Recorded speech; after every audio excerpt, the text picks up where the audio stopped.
অনেক দিন আগে এক সবুজে ঘেরা গ্রামে দুই বন্ধু থাকত, অভিনয় ও অরবিন্দ। অভিনয় ছিল খুব বুদ্ধিমান, কিন্তু তার বুদ্ধি সবসময় নিজের স্বার্থে ব্যবহার করত। সে ছিল লোভী এবং সব কিছু নিজের নিয়মে চলুক এমনটাই চাইত। অন্যদিকে অরবিন্দ ছিল একেবারেই ভিন্ন প্রকৃতির।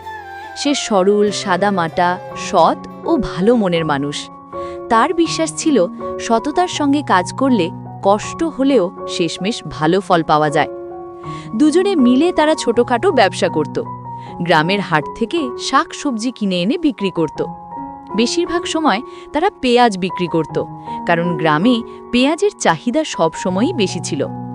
প্রতিদিন সকালে তারা রাস্তার পাশে দাঁড়িয়ে ডাকত, তাজা পেঁয়াজ নিন ভাই নিন, একদম টাটকা পেঁয়াজ। অরবিন্দের মুখে সব সময় হাসি থাকত। সে গ্রাহকের সঙ্গে ভালো ব্যবহার করত, কিন্তু অভিনয় সবসময় কঠিন মুখ করে দাম বাড়িয়ে বলতো।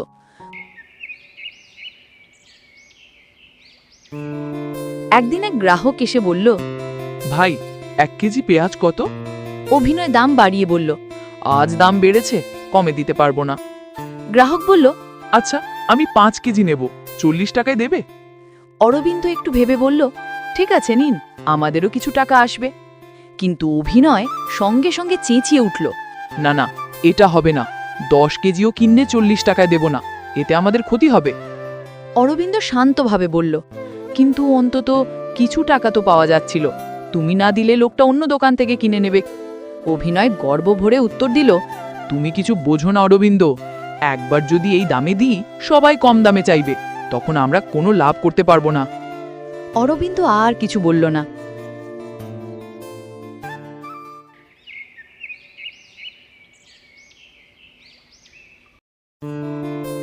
পরদিন সেই একই লোক আবার এলো। অভিনয় হাসতে হাসতে বলল, দেখেছ অরবিন্দ, আমি ঠিক বলেছিলাম, যদি গতকাল কম দামে বিক্রি করতাম আজ আমাদের 50 টাকার ক্ষতি হতো। অরবিন্দ ধীরে মাথা নাড়ল। অভিনয়, সব সময় জেদি হওয়া ভালো নয়। ব্যবসা মানে শুধু লাভ নয়, সম্পর্ক। মানুষ যদি আমাদের প্রতি আস্থা হারায়, একদিন বড় ক্ষতি হবে। কিন্তু অভিনয় এসব কথাকে গুরুত্ব দিল না।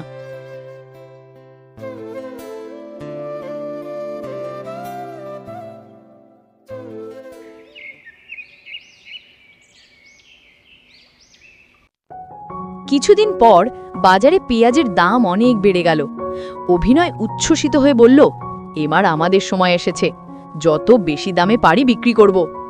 তারা প্রচুর পেঁয়াজ কিনে গুদামে মজুত করল।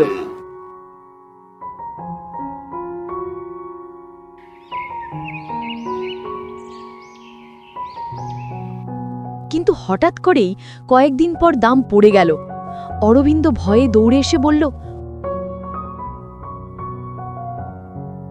অভিনয়, দাম পড়ে গেছে, এখনই বিক্রি করে দিই, অন্তত কিছু টাকা পাবো।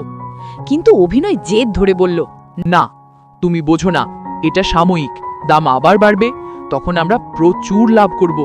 তাই বরং আরো বেশি পেঁয়াজ কিনে ফেলি, যেন গ্রামের আর কেউ বিক্রি করতে না পারে। অরবিন্দ সতর্ক করল, কিন্তু সবজির একটা সময় থাকে, বেশি দিন রাখলে নষ্ট হয়ে যাবে, তখন টাকা তো দূরের কথা, গুদাম ভরে শুধু দুর্গন্ধ হবে। অভিনয় রাগে চুপ করে দিল, আমি সিদ্ধান্ত নিয়েছি, তুমি চুপ করো। দিন যায়, সপ্তাহ যায়, দাম সত্যিই আবার বাড়ল। অভিনয় খুশিতে নেচে উঠল। তারা পেঁয়াজ বিক্রি শুরু করল 300 টাকা কেজি দরে। গ্রামের মানুষ বাধ্য হয়ে কিনল। অভিনয়ের চোখে তখন শুধু টাকার ঝিড়িক। কিন্তু লোভ তো কখনো থামে না। অভিনয় আরও দাম বাড়াতে লাগলো। মানুষ কষ্ট পেতে শুরু করল। কেউ কেউ এমনকি পেঁয়াজ খাওয়া বন্ধ করে দিল।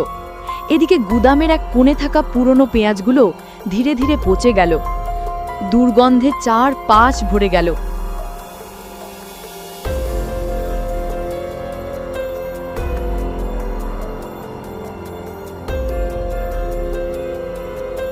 অরবিন্দ তা অভিনয়কে দেখালো।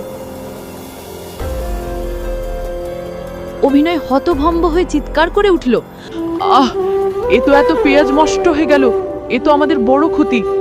সে ভেঙে পড়ে বলল, অরবিন্দ, সব আমার লোভ আর জেদের কারণে হলো। যদি তোমার কথা শুনতাম আজ এ ক্ষতি হতো না।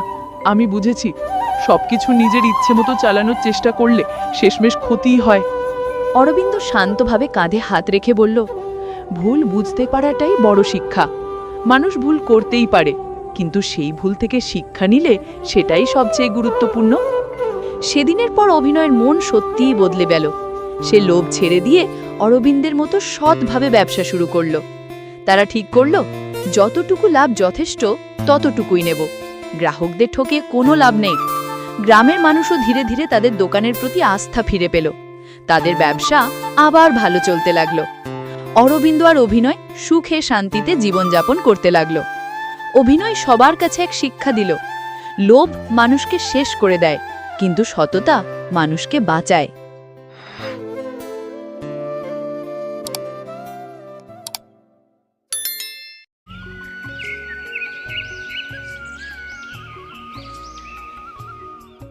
শ্যামপুর গ্রাম নামে একটি গ্রাম ছিল, আর সেই গ্রামে একটি ৮ বছরের ছেলে মোহন তার মায়ের সঙ্গে থাকত।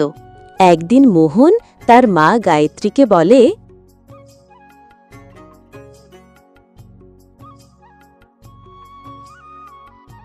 মা, দেখছো কত গরম করেছে? এই গরমে আমাকে তরমুজ খাবার ইচ্ছে করছে। আমাকে তরমুজ খাওয়ার জন্য টাকা দেবে? তরমুজের দাম তো অনেক বাবা, আর আমার কাছে এত টাকা নেই যে তোকে তরমুজ খাওয়ার জন্য টাকা দিয়ে।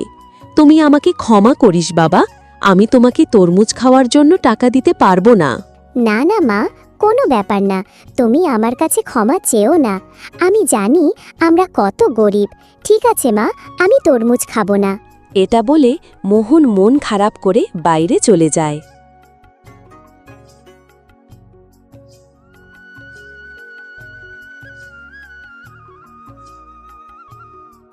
ছেলেটি অনেক দিন পর শখ করে তরমুজ খেতে চাইল, আর আমি তাকে তরমুজ খাওয়াতে পারলাম না।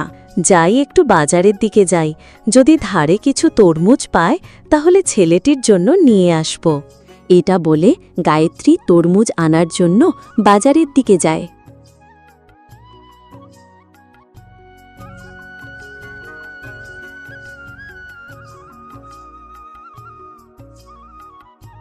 কি বলছো গায়ত্রী বৌদি, তুমি ধারে তরমুজ নিবে আর আমি টাকার জিনিস কিভাবে তোমাকে ধারে দিয়ে দিই বলো তো? না না বৌদি, আমি তোমাকে ধারে তরমুজ দিতে পারবো না। তোমাকে যদি তরমুজ নিতে হয় তাহলে আমাকে টাকা দিতে হবে। কিন্তু আমার কাছে তো এখন টাকা নেই, আর তাই তো আমি ধারই চাইছি। তুমি বিশ্বাস করো, আমার কাছে টাকা এলে আমি তোমাকে টাকা দিয়ে দেব। না না বৌদি, তুমি যাই বলো, আমি তোমাকে ধারে তরমুজ দিতে পারবো না। তোমাকে যদি তরমুজ নিতে হয় তাহলে আমাকে টাকা দিতে হবে, আর যদি সেটা না পারো তাহলে এখান থেকে চলে যাও। যত সব গরিব জুটেছে আমার দোকানে। এরপর গায়ত্রী দোকানির গালি খেয়ে মন খারাপ করে বাড়ি চলে যায়।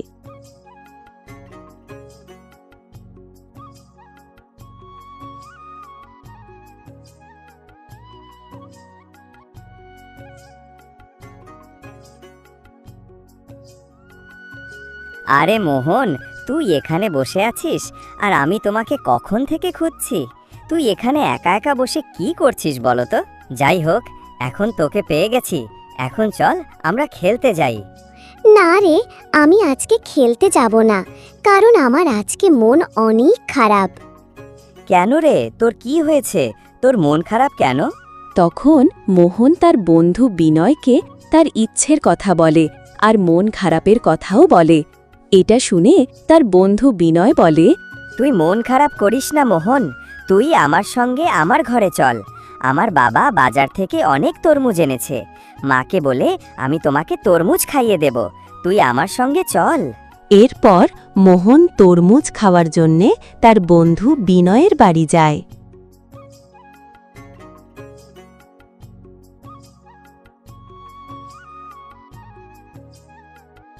মা, আমার বন্ধু মোহন তরমুজ খেতে চাইছে, তুমি তাকে একটি তরমুজ দেবে?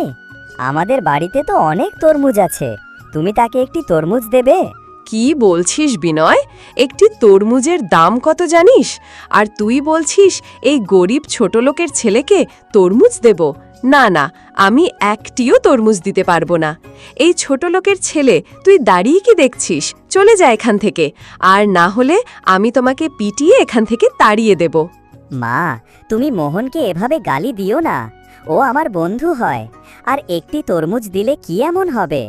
আমাদের বাড়িতে তো অনেক তরমুজ আছে। তুই চুপ কর মূর্খ ছেলে। একটি তরমুজের মূল্য তুই কি জানবি? আর যদি তুই বেশি কথা বলিস, তোকেও তরমুজ খেতে দেব না। তখন বুঝবি আমার মুখের ওপর কথা বলার ফল কি হয়। থাক কাকিমা, তুমি বিনয়কে আর গালি দিও না, আমি চলে যাচ্ছি। এটা বলে মোহন সেখান থেকে চলে যায়।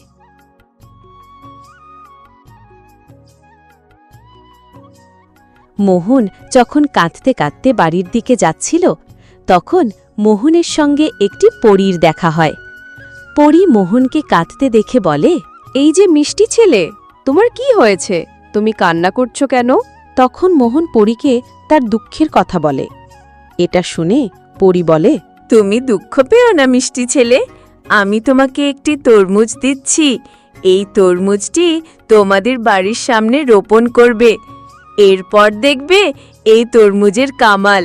এটা বলে পরী মোহনকে একটি তরমুজ দেয়, আর এরপর পরী সেখান থেকে চলে যায়। এরপর মোহন সেই তরমুজটি নিয়ে বাড়ি ফিরে আসে আর তার মাকে ঘটনার ব্যাপারে বলে। কি বলছো? ঘটনাটি সত্যি ঘটেছে? তাহলে আমাদের দেরি করা ঠিক হবে না।